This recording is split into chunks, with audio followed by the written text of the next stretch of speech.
नमस्कार बंधुरा केमन आছেন প্রবাসিনী বাঙালির চ্যানেলে সকলকে স্বাগতম। आज আমি আবার একটা রেসিপি নিয়ে চলে এসেছি, সবারই পরিচিত একটা রেসিপি এঁচড় চিংড়ি। সবাই তো সবার মতো বানায়, আমি কি রকম ভাবে এঁচড় চিংড়ি বানাই সেটাই আমি আপনাদের সঙ্গে শেয়ার করব। এঁচড়টা রান্নার সঙ্গে এঁচড়টা কিভাবে কাটবো সেটাও আমি আপনাদের সঙ্গে শেয়ার করব, কারণ অনেকে আবার এঁচড় না কাটতেও জানে না, আর আমি কিভাবে এঁচড়টা কাটছি সেটাই আপনাদেরকে একটু দেখাবো। এখানে দেখুন আমি একটা মাঝারি সাইজের কাঁঠাল নিয়েছি, আর এটাকে আমি আপনাদেরকে কেটে দেখাবো।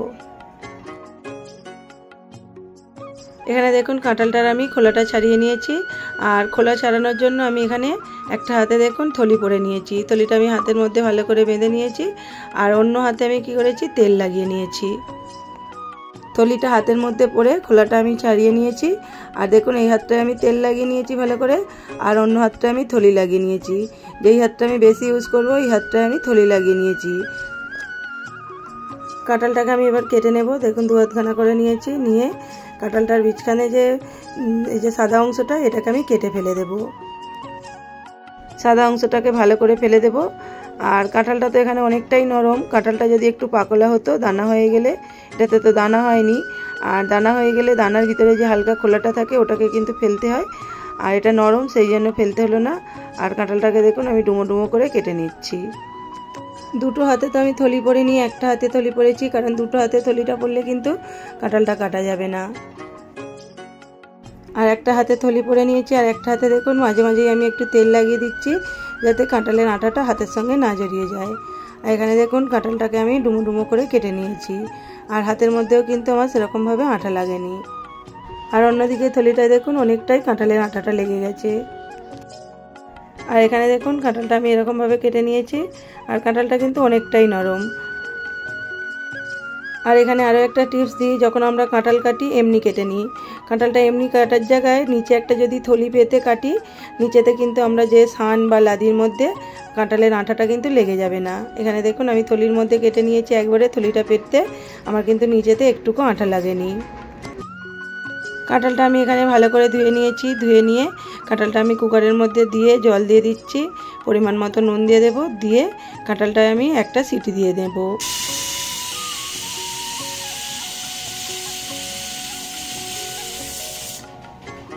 কাঁঠালটা একটা সিটি পড়ার পর আমি কিছুক্ষণ গ্যাসে বসিয়ে রাখছি।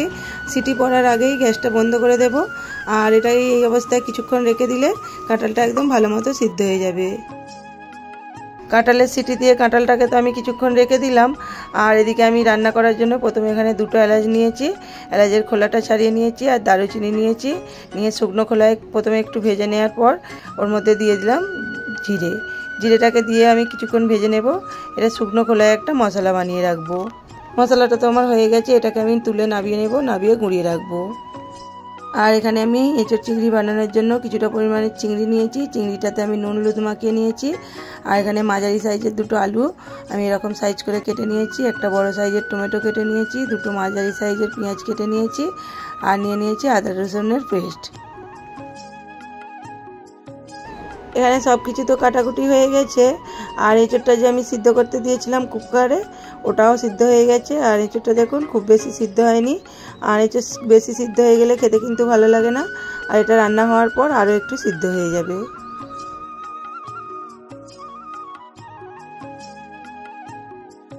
যে মশলাটা আমি ভেজেছিলাম ওটা বাটিতে তুলে নিয়েছি, আর কড়াইয়ের মধ্যে সরষের তেল দিয়ে দিয়েছি।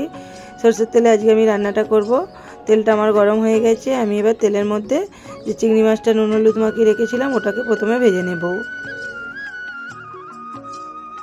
চিংড়ি মাছটা আমি খুব বেশি ভাজবো না, চিংড়ি মাছটাকে আমি কড়াইয়ের মধ্যে দিয়ে নিচ্ছি। দিয়ে চিংড়ি মাছটা সিয়ের আকার নিয়ে নিলেই চিংড়ি মাছটাকে আমি কড়াই থেকে তুলে নেব।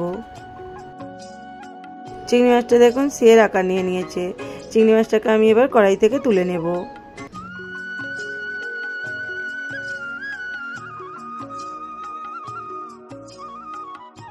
চিংড়ি মাছটা তো ভেজে তুলে নিয়েছি, এবার ওই তেলের মধ্যেই আমি আলুগুলো দিয়ে দিলাম। আলুগুলোকে আমি একটু ব্রাউন ব্রাউন করে ভেজে নেব। আর এখানে দেখুন শুকনো খোলায় যে মশলাটা আমি করলাম ওটাকে আমি গুঁড়িয়ে নিয়েছি। মশলাটাকে গুঁড়িয়ে আমি একটা ঢাকা দিয়ে রেখে দেব, কারণ মশলাটা আমি এখন ইউজ করব না, মশলাটা আমি শেষে ইউজ করব। আর শুকনো খোলায় মশলা ভেজে শেষে ইউজ করলে তরকারির ফ্লেভারটা অন্যরকমই হয়ে যায়। আর শুকনো খোলায় মশলাটা একবারেও করে রেখে দেওয়া যায়, কিন্তু একবারে করে রাখলে খুশবুটা কিন্তু অতটা থাকে না। অল্প অল্প যখন রান্নার সময় করে নিলে রান্নার আগে ওটা কিন্তু খুশবুটা ভালো থাকে। আর এখানে দেখুন আলুগুলো আমার ব্রাউন ব্রাউন ভাজা হয়ে গেছে। আলুগুলোকে আমি কড়াই থেকে তুলে নিলাম। কড়াই থেকে আলুগুলো তুলে নিয়ে আমি ফোড়নে দিয়ে দিচ্ছি কালো জিরে। কালো জিরেটা আমি ফোড়নে দেব। আর এবার ওর মধ্যে আমি পেঁয়াজটা তুলে দেব। পেঁয়াজটা আমি তেলের মধ্যে দিয়ে দিয়েছি। এবার পেঁয়াজটার মধ্যে আমি কিছুটা নুন দিয়ে দেব। নুনটা দিলে পেঁয়াজটা নরম হয়ে যাবে আর একটু তাড়াতাড়ি ভাজা হয়ে যাবে।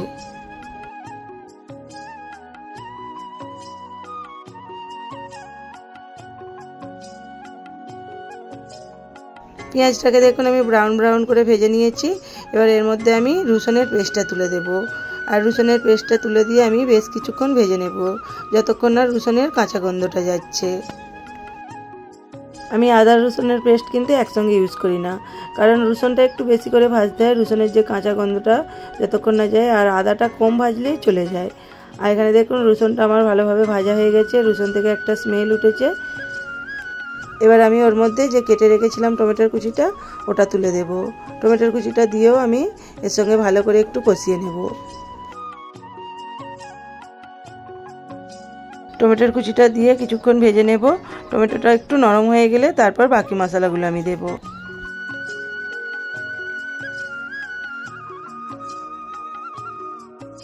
এখানে দেখুন টমেটোটা আমার অনেকটাই নরম হয়ে গেছে।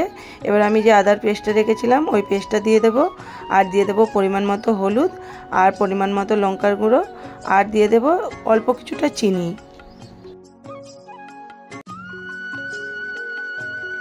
সব কিছু মশলা দিয়ে এর মধ্যে আমি এবার কিছুটা জল দিয়ে দেব। দিয়ে মশলাটাকে আমি খুব ভালো করে কষিয়ে নেব।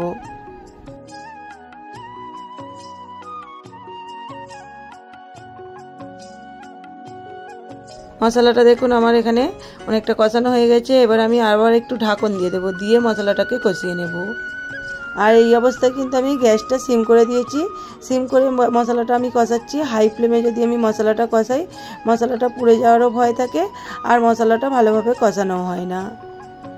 আর এখানে মশলাটা তো আমার অনেকটা কষানো হয়ে গেছে। এবার ওর মধ্যে আমি আলুটা ভেজে রাখা আলুটা তুলে দিচ্ছি। আলুটা তুলে দিয়েও কিন্তু আমি ভালো করে মশলার সঙ্গে কষিয়ে নেব। আলুটা তো ভাজা ছিলই, আবার মশলার সঙ্গে দিয়ে কিছুটা কষিয়ে নিলে ভালোভাবে সিদ্ধ হয়ে যাবে আর মশলাটাও এদিকে ভালোভাবে কষানো হয়ে যাবে। আর এখানে দেখুন মশলাটা আমার ভালোভাবে কষানো হয়ে গেছে, তেলও ছাড়ছে আর আলুটাও এখানে দেখুন অনেকটা সিদ্ধ হয়ে গেছে। মশলাটাও আমার এদিকে ভালো করে কষানো হয়ে গেছে আর আলুটাও সিদ্ধ হয়ে গেল। আর এতে কিন্তু গ্যাসটাও অনেকটা সেভ হয়। আর আমি এখনও কিন্তু গ্যাসটা সিম করেই মশলাটা কষিয়ে নিচ্ছি। আর এখানে দেখুন মশলাটা আমার বেশ ভালো মতো কষানো হয়ে গেছে আর মশলা থেকে আমার তেলও ছেড়েছে। আর আমি যে কাঁঠালটা বা এঁচোড়টা সিদ্ধ করে রেখেছিলাম কুকারে, ওই এঁচোড়টা আমি এর মধ্যে দিয়ে নেব। আর এটাকে আমি জল ঝরিয়ে নিয়েছি। এঁচোড়টাকে জল ঝরিয়ে আলুর সঙ্গে দিয়ে দিলাম, দিয়ে ভালো করে আবারও কিছুটা কষিয়ে নেব। এঁচোড়টা আলুটা কষাচ্ছি, কষাতে কষাতে এতে কিছুটা নুনও দিয়ে দেব। পরিমাণ মতোই নুনটা দেব, আর যদি আবারও লাগে কিছুটা দেব। আর এখানে দেখুন আমি নুনটা দিয়ে দিচ্ছি, কারণ আমার তো সব কিছুই সিদ্ধ হয়ে আছে আর নুনটা দিলে এর সঙ্গে ভালো করে মিক্স হয়ে যাবে। আর বেশি তো আমাকে জল দিয়ে ফোটাতে হবে না, তাই আমি নুনটা এর মধ্যে দিয়ে দিলাম, দিয়ে আবারও কিছুটা কষিয়ে নিলাম।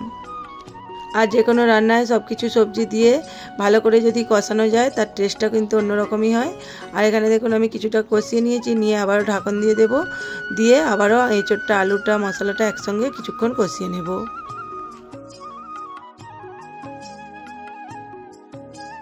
ঢাকন খুলে আবারও কিছুটা কষিয়ে নিলাম। আর এখানে দেখুন সব কিছু আমার ভালো করে কষানো হয়ে গেছে আর এ থেকে তেলও ছেড়েছে ভালো মতোই। এবার আমি এর মধ্যে পরিমাণ মতো জল দিয়ে দেব।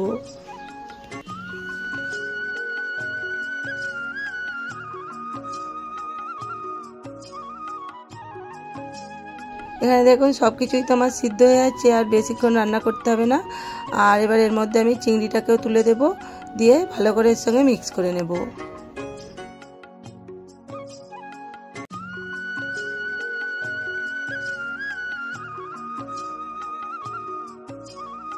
চিংড়ি মাছটা তুলে দিয়ে মিক্স করে নিয়েছি, নিয়ে এবার আমি ঢাকন দিয়ে কিছুক্ষণ এটাকে সিদ্ধ করে নেব। আর এটাকে তো আমি খুব বেশিক্ষণ সিদ্ধ করব না, কারণ আমার তো সব কিছু সিদ্ধ হয়েই গেছে। আর এখানে দেখুন আমি ঢাকনটা খুলে নিয়েছি 2-3 মিনিট পর। আর এখানে আমি এবার ওপর থেকে যে মশলাটা শুকনো খোলায় ভেজেছিলাম ওটা দিয়ে দেব, দিয়ে ভালো করে এর সঙ্গে মিক্স করে নেব।